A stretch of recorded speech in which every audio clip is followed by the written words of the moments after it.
Hello Insta, bonjour à tous. J'espère que vous allez bien, que vous avez passé un bon dimanche. Ici Aurélie pour mon live quotidien sur Instagram. Chaque jour, je viens vous parler de conscience de soi, de développement personnel, d'entrepreneuriat, de mes prises de conscience, de ces choses qui m'inspirent. Et donc aujourd'hui, c'est le 217e jour de live. Et si vous regardez cette vidéo en replay, mettez-moi un pouce ou un commentaire, vous venez me voir en privé pour qu'on échange si vous en avez envie. C'est toujours un plaisir pour moi d'échanger avec vous en privé. Aujourd'hui, pour ce live, j'aimerais vous parler des bénéfices secondaires. C'est un sujet que j'ai pas encore abordé en live et qui me semble important d'avoir à l'esprit puisque moi c'est un terme que j'ai entendu pour la première fois quand j'étais en formation en sophrologie, que je ne connaissais pas du tout, dont je n'avais pas du tout conscience et je trouve que c'est important de le connaître parfois pour se poser les bonnes questions. Les bénéfices secondaires, c'est quoi? C'est les bénéfices pas forcément conscients ou du moins pas les premiers qui nous viennent à l'esprit. Donc les bénéfices qui sont là à entretenir une situation qui ne nous convient pas.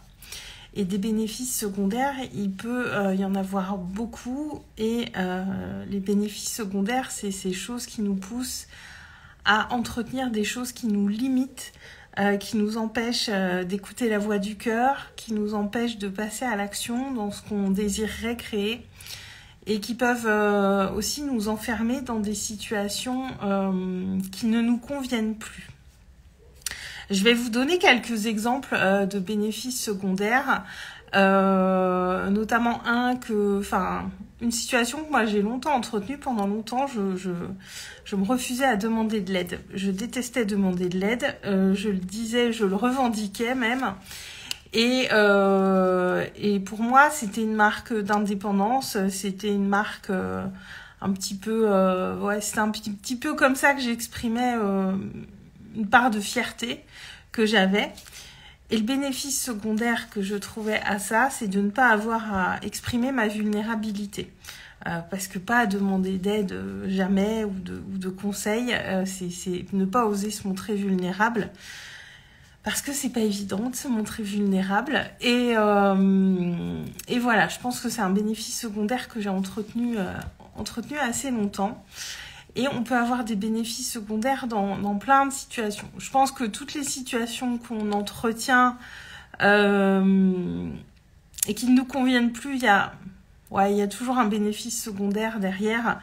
De la même manière que j'ai beaucoup tardé à l'époque à oser me former, à oser lancer mon entreprise, à oser faire autre chose que ce que je connaissais. C'était parce que mon ancien travail où j'étais... avant mon burn-out et tout ça, il y avait un confort financier qui était là, ça me maintenait dans un confort de vie, dans mes habitudes, et le bénéfice secondaire était clairement là. Sauf qu'à un moment, le bénéfice secondaire n'était plus assez important pour me maintenir dans cette situation. Je profite de ce live aussi pour vous redire que quand je parle de zone de confort, être dans notre zone de confort, c'est pas forcément être dans une situation qui est agréable.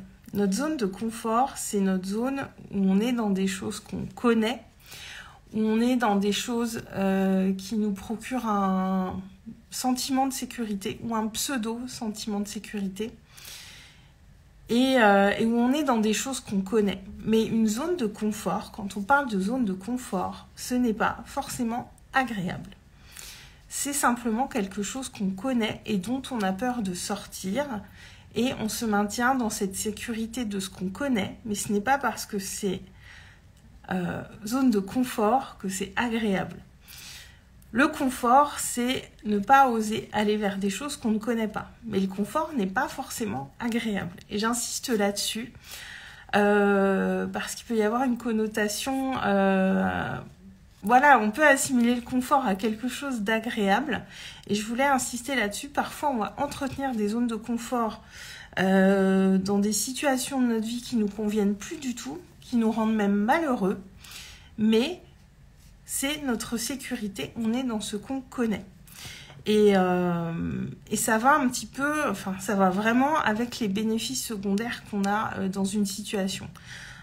Quand on n'ose pas quitter son travail, par exemple, les bénéfices secondaires, c'est qu'on a une sécurité financière.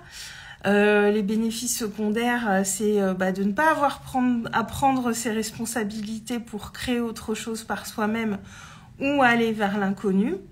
C'est de la même manière, dans un couple, quand on n'ose pas quitter l'autre, c'est aussi parce qu'il y a le bénéfice secondaire, c'est de ne pas être seul, c'est de ne pas devoir tout reconstruire de son côté. Et comme en amitié, parfois on a des relations qui s'étiolent, qui ne nous conviennent plus en amitié, mais on va rester dans des choses, dans des relations qui existent depuis très longtemps. Enfin, ça se voit beaucoup en amitié. On peut entretenir des relations qui ne nous amènent plus forcément grand-chose, qui ne nous épanouissent plus vraiment, mais simplement parce que c'est l'habitude et on a ces mêmes personnes qui sont là pour nous. Ça ne nous oblige pas un petit peu à revoir notre cercle social et amical. Et les bénéfices secondaires, on peut les trouver dans plein de choses. Et on peut même entretenir des difficultés parce qu'il y a des bénéfices secondaires à cette situation. Et je voulais vraiment aborder avec vous ce soir ce terme-là. Coucou Marie, je parle des bénéfices secondaires ce soir, parce que je n'ai pas encore parlé de ça en live et ça me semblait intéressant. Et surtout, ce que je voulais vous amener, c'est que on peut, quand on se pose cette question des bénéfices secondaires à une situation, c'est pas forcément difficile à débusquer soi-même, les bénéfices secondaires. Si on se pose simplement les questions, ok, aujourd'hui je suis dans cette situation, ça ne me convient plus, mais quand bien même, qu'est-ce qu'elle m'apporte? Est-ce qu'elle m'apporte pas de l'attention des autres? Est-ce qu'elle m'apporte pas une manière de ne pas devoir me mettre en danger? Est-ce qu'elle m'apporte pas... voilà, on peut trouver assez facilement, souvent je crois, les bénéfices secondaires à une situation, sauf si notre ego nous empêche un petit peu d'aller les voir, et dans ce cas-là, avoir une personne qui va faire effet miroir en face de nous va nous faciliter les choses pour aller voir ces bénéfices secondaires à une situation. Marie, j'aime. ouais, et j'ai pensé à ça aujourd'hui, j'ai dit tiens, mais j'en ai jamais parlé en live. Alors c'est un terme qu'on utilise beaucoup, enfin moi je vous dis, je l'ai entendu la première fois quand je faisais ma formation de sophrologie. Et c'est un terme qui n'est pas forcément connu du grand public. Voilà, en thérapie, en coaching, on connaît ça, mais c'est pas forcément connu du grand public. Marie, l'apparent inconfort est parfois bien plus confortable que l'on peut s'imaginer. Oh que oui! Et c'est pour ça que je voulais l'amener, parce que moi je parle souvent de zone de confort, de sortir de sa zone de confort, mais je parle pas souvent de ces bénéfices secondaires. Et c'est très intéressant d'aller les voir parce que ça veut en dire long. Parce que souvent, par exemple, quand on ne passe pas à l'action, le bénéfice secondaire qu'on a de ne pas passer à l'action, c'est de ne pas s'exposer à l'échec. Parce que tant qu'on passe pas à l'action, on s'expose pas à la réussite, mais on s'expose pas à l'échec non plus. Vous voyez, ça c'est un bénéfice secondaire qui est assez simple à débusquer aussi. Et ça demande simplement de se poser des bonnes questions, mais sachez que toute situation qu'on entretient et dont on ne veut plus, on l'entretient en grande partie à cause de ces bénéfices secondaires.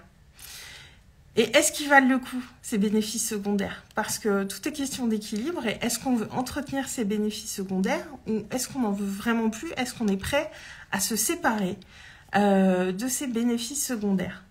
Marie, tu dis très courant chez les entrepreneurs. Oui, et j'en parlais avec une amie entrepreneur hier de passage à l'action et tout ça. On a discuté, on est allé un petit peu chercher ces bénéfices secondaires justement. Et voilà, il y en a qu'elle avait déjà conscientisé et il y a des choses qui vont bouger, qu'elle sait qu'elle doit faire. Mais c'est vrai que les premiers passages à l'action quand on est entrepreneur, c'est pas facile. Et j'ai envie de dire, chaque passage à l'action, on s'expose. on s'expose au fait que ça marche pas, on s'expose à d'éventuelles critiques, on s'expose à plein de choses, ça demande beaucoup de vulnérabilité aussi, le passage à l'action. Et bah ouais, c'est pas toujours évident, mais en avoir conscience de tout ça, eh bien ça nous permet de voir les choses sous un autre prisme et du coup de se poser les bonnes questions parce que nos échecs nous permettent aussi d'apprendre énormément. Donc voilà, je voulais mettre le coup de projecteur sur ces bénéfices secondaires ce soir et ça s'applique à beaucoup de situations, hein, dans un couple qui va entretenir une situation qui n'est plus possible, une amitié qui dure, on ne sait plus trop pourquoi, rester dans un emploi qui nous convient plus, même en tant qu'entrepreneur, je pense qu'on peut s'enfermer aussi dans des schémas parce que ça fonctionne, mais même si j'ai plus envie de le faire, bah ça fonctionne, donc le bénéfice secondaire il est là, même si je m'épanouis plus. Et ça s'applique vraiment à tout type de situation. Et je pense c'est des choses qu'on peut mettre en conscience souvent assez facilement. Bah sinon, voilà, prenez un miroir, hein, prenez un coach, prenez quelqu'un pour échanger et pour voir, pour être en miroir et puis rester voilà dans la petite roue du hamster à pas voir ce qu'on veut pas voir, mais souvent c'est pas des choses qui sont cachés en profondeur, quoi. Souvent c'est quand même là assez facile à mettre le doigt dessus, mais encore faut-il oser se regarder dans le miroir, se regarder en face et oser se dire les choses.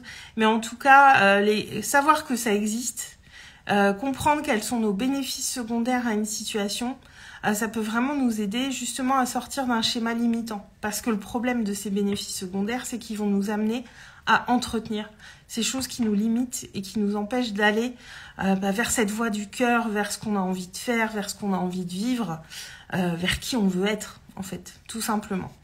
Donc voilà, ayez ce terme à l'esprit. Je trouve important de vous le partager, que vous le sachiez, parce que c'est vrai que je me rends compte que c'est pas hyper connu du grand public. Et c'est pas top secret, donc je voulais vous en parler pendant ce live. À 20h, je vous retrouverai je retrouverai les personnes qui sont dans le cercle des âmes conscientes et créatrices pour vous faire le bilan de ma semaine. Je continue sur les coulisses de ce que je vis, donc je serai à 20h dans le groupe Facebook. Si vous voulez nous rejoindre, le lien est dans ma bio, c'est gratuit. Venez nous rejoindre.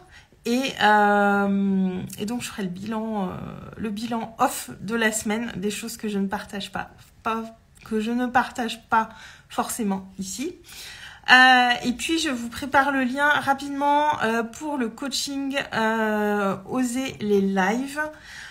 Je vais poser les dates pour pouvoir communiquer plus clairement sur les dates. Je vais créer un lien d'inscription pour que ce soit plus simple pour vous et pour moi. Et du coup, le premier tarif à 88 € est prolongé jusqu'à au moins mercredi. Donc ce coaching, c'est 2 semaines ensemble dans un groupe Facebook. Je ferai 1 ou 2 transmissions pour vous donner les principales clés pour gagner en aisance et en fluidité pour faire des lives. Et donc sur les réseaux sociaux. Et pendant 2 semaines, je vous donnerai des mises en pratique à faire dans le groupe privé Facebook. Donc chaque live que vous ferez, je vous ferai un débrief personnalisé. J'irai voir tous vos lives. Donc pendant 2 semaines, ce sera vraiment full mise en pratique pour que vous progressiez. Parce que je sais qu'on peut beaucoup progresser très très vite sur la prise de parole. Garantie, c'est sûr, moi je l'ai expérimenté pour moi et je l'ai vu chez d'autres personnes que j'ai formées à la prise de parole. Et donc à la fin du coaching, on fera un zoom tous ensemble pour que je réponde à vos questions et qu'on échange ensemble. Et ce coaching Oser les lives, il est pour vous si vous vous sentez limité par ce que vous pouvez faire sur les réseaux sociaux. Si vous vous sentez limité justement à cause du fait de ne pas oser faire des lives. Encore une fois, faut que ce soit quelque chose qui vienne de votre cœur, quelque chose que vous avez envie de faire, mais voilà, il y a trop de peurs qui vous envahissent, qui sont encore là et qui vous empêchent de faire ce petit pas, ce passage à l'action, de passer vraiment à la mise en pratique pour ça. Parce que ce qu'il faut savoir, faire des lives, ce n'est pas la solution miracle pour vendre, pour connecter avec sa communauté. Ce n'est pas la solution miracle. En revanche, si vous êtes limité et que vous n'osez pas parce que vous ne savez pas comment faire, si vous sentez que vous auriez plein de choses à dire et que ça vous permettrait vraiment de vous exprimer plus librement sur ce que vous faites, d'être plus dans l'expression de qui vous êtes, alors là, c'est pour vous. C'est vraiment si c'est quelque chose qui vous appelle et que vous savez pas comment vous y prendre. Parce que moi, voilà, ça fait plus de 6 mois que je fais des lives quotidiens maintenant. La prise de parole, j'y suis formée depuis très longtemps et je suis formatrice aussi dans ce domaine. Et j'entends encore trop d'entrepreneurs qui me disent « Mais pour toi, c'est facile, pour toi, c'est inné, moi, j'ose pas, j'y arrive pas. » Sachez que chez moi, ce n'est pas du tout inné, ça s'apprend. Ce n'est pas réservé à quelques personnes qui sont nées avec ça, avec cette facilité. Je n'avais clairement pas cette facilité, je reviens de très très loin avec ça. Et ça s'apprend et c'est de la pratique. La prise de parole, c'est comme le sport. Au début, c'est difficile. Et puis, plus on s'entraîne, plus c'est facile. Et si on est régulier, eh bien, ça devient un exercice très fluide, très aisé et très naturel, finalement. Donc voilà, c'était ce coach, cette création, cette proposition, elle vient vraiment du cœur parce que c'est... je l'avais déjà proposé il y a 2 ans et là j'ai envie de le proposer sous une forme différente pour qu'on soit vraiment dans quelque chose où vous allez évoluer rapidement. Et voilà, donc demandez-moi les infos en DM, je prépare le lien très rapidement, donc c'est 88 € jusqu'à au moins mercredi, peut-être même jusqu'à jeudi.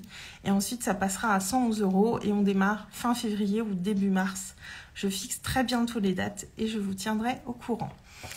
Voilà pour le live d'aujourd'hui. Sur ce, je vais vous souhaiter une très très bonne soirée.